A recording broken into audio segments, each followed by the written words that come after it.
ఏపీలో ఇవాళ నుంచి కొత్త ఇసుక విధానం అమల్లోకి రాబోతోంది. ఏపీలోని 20 జిల్లాల్లో మొదట ఈ యొక్క ఇసుక పాలసీ అమలు కాబోతోంది. పార్వతీపురం, కాకినాడ, కోనసీమ, పశ్చిమ గోదావరి, కృష్ణా, అనంతపురం మినహా మిగతా జిల్లాలో ఈ కొత్త రకమైనటువంటి ఇసుక పాలసీ అమలు కాబోతోంది. ఇక ఇసుక డంపులు ఉన్న నిల్వ కేంద్రాల దగ్గర ఇవాళ నుంచి ఈ యొక్క విషయాన్ని అమలు చేయబోతోంది రాష్ట్ర ప్రభుత్వం. డిజిటల్ చెల్లింపు కోసం 16 జిల్లాల్లో బ్యాంకు ఖాతాలు ఓపెన్ చేసింది. నగదు లావాదేవీలు లేకుండా కేవలం డిపాజిట్ల చెల్లింపుతోనే ఈ యొక్క ఇసుక తరలించే విధంగా ప్లాన్ చేసింది రాష్ట్ర ప్రభుత్వం. ఇక సీనరేజ్, ఇసుక తవ్వకాలు, రవాణా ఖర్చులు మాత్రమే వసూలు చేయబోతున్నారు. ప్రస్తుతం అందుబాటులో 43 లక్షల టన్నుల ఇసుక ప్రభుత్వం దగ్గర ఉన్నది. ఇక సెప్టెంబర్ వరకు 87 లక్షల టన్నుల అవసరం ఉంటుందని అంచనా వేస్తోంది. ఏడాదికి 3.20 కోట్ల టన్నుల ఇసుక డిమాండ్లో ఉంది. గతంలో ప్రతి టన్నుకు 375 చొప్పున వసూలు చేసింది రాష్ట్ర ప్రభుత్వం. ఇక నిర్వహణ, రవాణా ఖర్చుతో కలిపి ఆయా జిల్లాల్లో ధరలు బట్టి ట్రాక్టర్ ఇసుక 3,000 నుంచి 7,000 వరకు కూడా పలికింది. కొత్త విధానంలో ఇలా సీనరేజ్ కింద టన్నుకు 88 రూపాయలని, ఇసుక తవ్వినందుకు కాంట్రాక్ట్ సంస్థలు జేసీకేసీ ప్రతిమ కూడా కనబడుతున్నాయి. ఇక టన్నుకు 30 చొప్పున వసూలు చేయబోతున్నారు. బోట్మెంట్ సొసైటీల ద్వారా తవ్వితే టన్నుకు 225 రూపాయలు. ఉభయ గోదావరి, గుంటూరు జిల్లాలో మాత్రమే 225 రూపాయలు ఉండబోతోంది. ఇక రీచ్ నుంచి దూరంగా ఉన్న నిల్వ కేంద్రానికి తరలిస్తే రవాణా ఖర్చు కింద టన్నుకు కిలోమీటర్కు రూపాయలు 4.9 సుమారుగా 5 రూపాయల చొప్పున వసూలు చేసే అవకాశం కనబడుతోంది. నిర్వహణ ఖర్చు కింద టన్నుకు 20 రూపాయలు వసూలు చేయబోతున్నారు. వీటన్నిటికీ కలిపి 18% జీఎస్టీ వేస్తారు. ఇలా అన్నీ కలిపి ఆయా స్టాక్ పాయింట్లలో ఇసుక ఎంత అనేది కలెక్టర్ నిర్ధారిస్తారు. ఆన్లైన్లో ప్రజలు నేరుగా బుక్ చేసుకోవచ్చు. డిపో దగ్గరకు లారీ, ట్రాక్టర్, ఎడ్ల బండి వంటి వాహనాలు తీసుకొని వచ్చి ఇసుకను తీసుకెళ్లొచ్చు. రోజుకు ఒక్కొక్కరికి సగటున 20 టన్నులు మాత్రమే ఇసుక సరఫరా దొరకబోతోంది. రాష్ట్ర వ్యాప్తంగా 83 B1 కేటగిరీ రీచ్లు పరిధిలో ఇసుక డిపోలు ఉన్నాయి. ఇక 18 జిల్లాలో ప్రతిమ, ఇన్ఫ్రా, 8 జిల్లాల్లో జేసీకేసీ కంపెనీ నియంత్రిస్తోంది. ఇక నదుల్లో ఇసుక అక్రమ రవాణా తవ్వకాలు చేయకుండా నిల్వ కేంద్రాల్లో సీసీటీవీల పర్యవేక్షణ, సీనరేజ్ కింద వసూలు చేసే 88 రూపాయలని జిల్లా, మండల పరిషత్, గ్రామ పంచాయతీ ఖాతాలకు ప్రతి నెల జమ చేయబోతున్నారు. నిర్వహణ ఖర్చు కింద టన్నుకు 20 చొప్పున తీసుకునే సొమ్మును వేబిల్లు కొనుగోలు, సెక్యూరిటీ సిబ్బంది ఏర్పాటు, మున్ముందు రీచ్ల పర్యావరణ అనుమతుల కోసం ఫీజులు చెల్లించేందుకు వినియోగిస్తారు. ఓవరాల్గా కొత్త రకం ఇసుక పాలసీ అమల్లోకి రాబోతోంది. దీనికి సంబంధించి మరింత సమాచారం మా ప్రతినిధి మణికుమార్ అందిస్తారు. దానికంటే ముందు ఒకసారి అక్కడ కొల్లు రవీంద్ర మాట్లాడారు, సమాచార శాఖ మంత్రి ఏం మాట్లాడారు చూద్దాం. కాదండి, స్టాక్ పాయింట్స్ ఉన్నాయి. 120 స్టాక్ పాయింట్స్ని వాళ్ళు ఐడెంటిఫై చేయడం. 120 స్టాక్ పాయింట్స్లో ఇవాళ శాండ్ అవైలబుల్ ఉంది. అక్కడక్కడ ఉన్నటువంటి పరిస్థితులు బట్టి అది అక్కడ ఉన్నటువంటి ఏడీలు, డీడీలు దాన్ని ఎస్టిమేట్ చేయడం జరిగింది. ఎంత ఉంది అనేది దాన్ని ఇమ్మీడియట్గా రేపటి నుంచి లేకపోతే ఎల్లుండి నుంచో దాన్ని ముఖ్యమంత్రి గారి ఆదేశానుసారం రిలీజ్ చేయడం జరుగుతుంది. ఉచితంగా ఇసుక వాళ్ళు ఎక్కడ కావాలంటే అక్కడికి వెళ్ళి వాళ్ళు ఏ వెహికల్లో తెచ్చుకుంటే ఆ వెహికల్లో అక్కడ నమోదు చేసుకుని అక్కడ సీనరైజ్ కట్టుకుని లోడింగ్ ఛార్జ్ కట్టుకుని డైరెక్ట్గా వాళ్ళు శాండ్ తెచ్చుకుని పని చేసుకోవచ్చు. గత ప్రభుత్వంలో అయితే ఆన్లైన్లో కట్టాలి, వాడు ఎప్పుడు పిలుస్తాడో తెలీదు. సైట్ ఏమో ఊరికి అలా చిటుకుమని ఆన్ అయినది చిటుకుమని ఎగిరిపోయేది.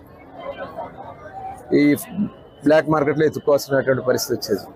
475 రూపాయలు టన్ ఇసుక 475 రూపాయలు కొనుక్కోవాల్సి వచ్చిన పరిస్థితి వచ్చేది. మళ్ళీ ట్రాన్స్పోర్టేషన్ ఏమైనా ఎక్స్ట్రా. కానీ ఇవాళ ఒక్క పైసా కూడా ప్రభుత్వం వసూలు చేయకుండా ఫ్రీగా శాండ్ ఇస్తూ ఉంది. కన్స్ట్రక్షన్ ఇవాళ చాలా వేగవంతంగా పరిగెత్తడానికి చాలా అవకాశాలు ఉన్నాయి. ఇది చాలా శుభ పరిణామం అని కూడా తెలియజేసుకుంటూ గైడ్లైన్స్ అన్నీ కూడా రేపేళ్ళలో మొత్తం కూడా నిన్ననే వీడియో కాన్ఫరెన్స్లో అధికారులందరూ కూడా ఇన్స్ట్రక్షన్స్ ఇవ్వడం జరిగింది. రీచ్లు ఐడెంటిఫై చేశారు. దాదాపు 43 లక్షల టన్నుల శాండ్ ఇవాళ అవైలబుల్గా ఉంది. ఇది కాకుండా నదుల్లో ఉన్నటువంటి ఏదైతే షిల్ట్ ఉందో ఆ షిల్ట్ కూడా తీసేదానికి అవకాశం ఉంది. మొత్తం 1 కోటి టన్నుల శాండ్ని రాబోయే 3 నెలల్లో ప్రజలకు అందుబాటులో ఉంచాలనేది రాష్ట్ర ప్రభుత్వ లక్ష్యం. దానికి తగిన విధంగా అన్ని ఏర్పాట్లు కూడా చేయడం జరుగుతుంది. దాని మీద పోలీస్ అధికారులు విచారణ చేస్తున్నారు. దాన్ని వేరే డిపార్ట్మెంట్స్ చూస్తున్నాయి. పొల్యూషన్ కంట్రోల్ బోర్డుకి సంబంధించింది, సమీర్ శర్మ గారికి సంబంధించినటువంటి వాళ్ళని చెప్పి వాళ్ళని ఇంట్రాగేట్ చేస్తున్నారు. అంతా కూడా చాలా చాలా ఉన్నాయి, చాలా విషయాలు ఉన్నాయి. అధికారులు తప్పిదాలు ఉన్నాయి, దాంట్లో పాలకులు చేయించిన తప్పిదాలు ఉన్నాయి. వాళ్ళందరినీ కూడా రాబోయే కాలంలో ఒకటొకటి బయట తీస్తాం. కాదండి. ఆంధ్రప్రదేశ్ నూతన ఉచిత ఇసుక విధానం అమల్లోకి రానుంది. ఎన్నికలకు ముందు చంద్రబాబు నాయుడు ఇచ్చినటువంటి హామీ ప్రకారం గెలిచిన తర్వాత కూటమిగా గెలిచిన తర్వాత ఇప్పుడు ఇసుక విధానం మీద నూతన విధానాన్ని తీసుకొచ్చారు. ఈ నేపథ్యంలో రేపటి నుంచి జూలై 8 నుంచి కూడా ఇసుకలో నూతన విధానాన్ని తీసుకొస్తున్నారు. ప్రస్తుతం మనం తాడేపల్లిలోని ఉన్నటువంటి గుండెమెడ స్టాక్ పాయింట్ వద్ద ఉన్నాము. ఇక్కడ మనం చూడొచ్చు, ఇక్కడి నుంచే రేపటి నుంచి కూడా రేపు ఉదయం నుంచి కూడా ఇసుక విధానం ఇక్కడి నుంచి అమలు కానుంది. రాష్ట్ర వ్యాప్తంగా కూడా ఇట్లాంటి స్టాక్ పాయింట్లు ప్రతి జిల్లాలోనూ ఉన్న నేపథ్యంలో ఇప్పటికే దీనికి సంబంధించి సిఎస్ నీరబ్ కుమార్ జిల్లా కలెక్టర్ అందరితో కూడా నిన్న శనివారం సమీక్షలు నిర్వహించారు. ఇసుక సంబంధించి ఎక్కడెక్కడ నిల్వలు ఎలా ఉన్నాయి, జిల్లాలో ఏ స్టాక్ పాయింట్ల వద్ద ఎంత నిల్వలు ఉన్నాయి దాని మీద ఒక అంచనాకు వచ్చారు. రాష్ట్రం మొత్తం మీద కూడా ప్రస్తుతం ఉన్నటువంటి ఇసుక రీచుల్లో అదేవిధంగా స్టాక్ పాయింట్ల వద్ద 43 లక్షల టన్నుల ఇసుక అందుబాటులో ఉన్నట్టు తెలుస్తుంది. ఇదంతా ప్రస్తుతం ఉన్న ఈ 43 లక్షల ఇసుకను రేపు ఉదయం నుంచి కూడా ప్రజలందరూ కూడా ఉచితంగా అందించనున్నారు. ఈ గత ప్రభుత్వంలో చూసుకుంటే 2019లో వైసీపీ ప్రభుత్వం అప్పుడు అధికారంలోకి వచ్చిన మొదటి ఏడాదిలోనే ఇసుక సంబంధించి పూర్తిగా ప్రజలకు అందని పరిస్థితి. ఎక్కడికక్కడ ఇసుక అందక నిర్మాణ రంగం ఒక పక్క కుదేలైతే కార్మికులు నిర్మాణ రంగం మీద ఆధారపడి జీవించేటువంటి కార్మికులకు కూడా పెద్ద ఎత్తున కూడా వాళ్ళకు కూడా రోడ్డు మీద పడిన పరిస్థితి వచ్చింది. చాలామంది కార్మికులు రాష్ట్రాలను విడిచి వలస వెళ్ళిపోయిన పరిస్థితి కూడా ఉంది. 2019 నుంచే ఆ పరిస్థితి ఉన్న నేపథ్యంలో ఈ 5 ఏళ్ళు కూడా దాదాపు అట్లాంటి పరిస్థితి కనిపించింది. 2019 మొదటి ఏడాది అయితే ఇంకా విపరీతంగా ఇసుక కొరత ఉండేది. తర్వాత వచ్చిన కరోనా నేపథ్యంలో కూడా ఎక్కడికక్కడ నిర్మాణ రంగాలు అన్నీ కూడా కుదేలైన పరిస్థితి.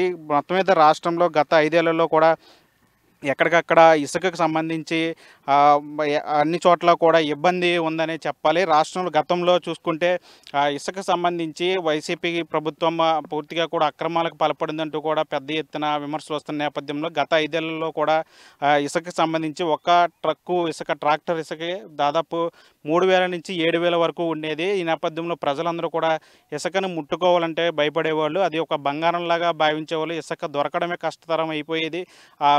ఒక ట్రక్కు ధర ఎంత ధర ఉంటే ఎట్లా మేము ఇసుక కొనుక్కోవాలి, ఎలా కొనుగోలు చేసి మేము సొంత ఇల్లు కట్టుకోవాలని ఒక పక్క సాధారణ ప్రజలు అలలాంటి పరిస్థితి. మరోవైపు నిర్మాణ రంగంలో ఎక్కడికక్కడ అన్ని కూడా కట్టడాలన్నీ కూడా ఆగిపోయిన నేపథ్యం. ఇప్పుడు వాటన్నిటిని కూడా పారద్రోలి కొత్త ప్రభుత్వం వచ్చిన తర్వాత ఇసుకను అందరికీ అందుబాటులోకి తీసుకొచ్చిన నేపథ్యంలో ఇప్పుడు ఇసుకకు సంబంధించి కూడా అందరూ ప్రజలందరూ కూడా ఆసక్తిగా ఎదురు చూస్తున్న పరిస్థితి కనిపిస్తుంది. రేపటి నుంచి కూడా నామినల్ ఫీజులు అంటే ఇసుకను మొత్తం పూర్తిగా ఉచితంగా ఇస్తున్నారు. అయితే దీనికి సంబంధించి అయితే రవాణా కానీ లేదంటే నిర్వహణకు సంబంధించిన ఛార్జీలు మాత్రం చాలా నామమాత్రంగా ఉన్నట్టున్నాయి.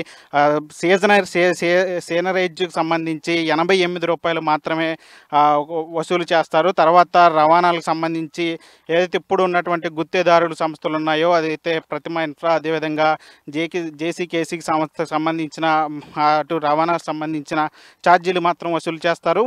మరికొద్ది రోజుల్లో ఈ ఇసుక ఒప్పందం నుంచి కూడా ఆ సంస్థలు కూడా తప్పుకోనున్నట్టు తెలుస్తున్నాయి. తర్వాత ఏదైతే ఏపీఎండిసి సంబంధించిన నిర్వహణ ఆధారంగానే ఇదంతా కూడా ఇసుక ఉచితంగా రవాణా ఉచితంగా పంపిణీ చేస్తారు. మొత్తం మీద రాష్ట్ర వ్యాప్తంగా కూడా గతంలో ఇసుక కొరత ఉండేది, ఎవరికి అందుబాటులో ఉండేది కాదు. ఇసుక అంటేనే అదొక బంగారంలాగా భావించే పరిస్థితికి ఉన్న ఆ పరిస్థితుల నుంచి ఇప్పుడు పూర్తిగా ఇసుకను ఉచితంగా చేస్తున్నారని చెప్పడంతో ఎన్నికలకు ముందు ఇచ్చినటువంటి చంద్రబాబు నాయుడు ఇచ్చిన హామీని ఇప్పుడు నిలబెట్టుకుంటున్న నేపథ్యంలో అందరూ కూడా ఇసుక సంబంధించి పూర్తిగా ఆసక్తిగా ఎదురు చూస్తున్నారు. రేపు ఉదయం నుంచి కూడా ఈ ఉచితంగా ఇసుకను అందించున్నారు. ఏదైతే గతంలో నేరుగా ట్రక్కులు తీసుకెళ్ళి ఇసుకను తెచ్చుకునే అది అవకాశం ఉండేది కాదు. అందరూ కూడా వాళ్ళు చెప్పిన విధానం బట్టే కొనుగోలు చేసేవాళ్ళు. ఆన్లైన్లో సిస్టమ్ ఉన్నా సరే దానికి సంబంధించి కూడా ఒక రకమైన ఇబ్బందులు ఉండేవి. ఈ నేపథ్యంలో ఇప్పుడు ఆన్లైన్ సంబంధించి ఉన్నటువంటి ఆన్లైన్ సంబంధించి కూడా దాన్ని కూడా ప్రత్యేకంగా దాని మీద ధరలు నిర్ణయిస్తారు. ఆన్లైన్లో కూడా ఇసుకను కొనుక్కునే విధానాన్ని తీసుకొస్తున్నారు.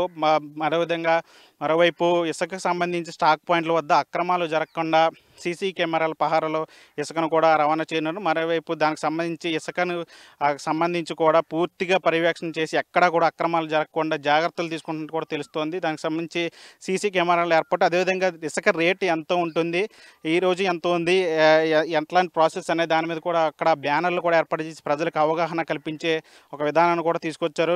మనం చూడొచ్చు, ప్రస్తుతం మనం ఇక్కడ ఇసుక స్టాక్ పాయింట్ వద్ద ఉన్నాం. ఇసుక ఇప్పుడు ప్రజలకి చేరుతుందని చెప్పాలి. మొన్నటి వరకు కూడా ఇసుకను ముట్టుకోవాలంటేనే ప్రజలు భయపడేవాళ్ళు. ఇసుక ఎక్కడి నుంచి తెచ్చుకోవాలి, ఇంత ధరలు పెట్టి, అంటే ఒక ట్రాక్టరు సంబంధించి కొనుక్కోవాలంటే 3,000 నుంచి 7,000 వరకు, అంటే ఎంత దారుణంగా ధరలు పెరిగాయో గత ప్రభుత్వంలో చూడొచ్చు మనం. కానీ ఇప్పుడు ఇసుక అందరికీ కూడా అందుబాటులోకి వస్తుంది. ఇసుకను ఉచితంగా అందించడానికి ప్రభుత్వం ఇప్పుడు సిద్ధం చేస్తున్న నేపథ్యంలో ప్రజలందరూ కూడా ఆసక్తిగా ఎదురు చూస్తున్నారు. ఇసుక మా చేతికి అందింది, ఇప్పుడు మేము సొంత ఇల్లు కట్టుకుంటాం అనే ఒక ఆశాభావం కూడా వ్యక్తం చేస్తాం. మరోవైపు నిర్మాణ రంగాలకు కూడా ఇప్పుడు ఈ ఇసుక విధానం కూడా చాలా అందుబాటులోకి వచ్చిందని చెప్పాలి. ఎందుకంటే గత ప్రభుత్వంతో పోలిస్తే ఇప్పుడు దాదాపు 80% పైగా ధరలు తగ్గాయని చెప్తున్నారు. అంటే దాదాపు సీనరేజ్కి సంబంధించి ₹88 మాత్రమే చెల్లించాలి. తర్వాత రవాణా కానీ నిర్వహణ కానీ సంబంధించి ఉన్నటువంటి ఖర్చు అది కూడా నామమాత్రంగా ఉన్న నేపథ్యంలో మరోవైపు స్టాక్ పాయింట్ల వద్దకు నేరుగా కొనుగోలుదారులే ప్రజలే అక్కడికి వెళ్ళి ఇసుక తెచ్చుకునే విధానం కూడా అమలు చేస్తున్నారు. మొత్తంగా ఈ ఇసుక విధానంలో ఒక కొత్త ఒరవడిని తీసుకొస్తున్నారని చెప్పాలి.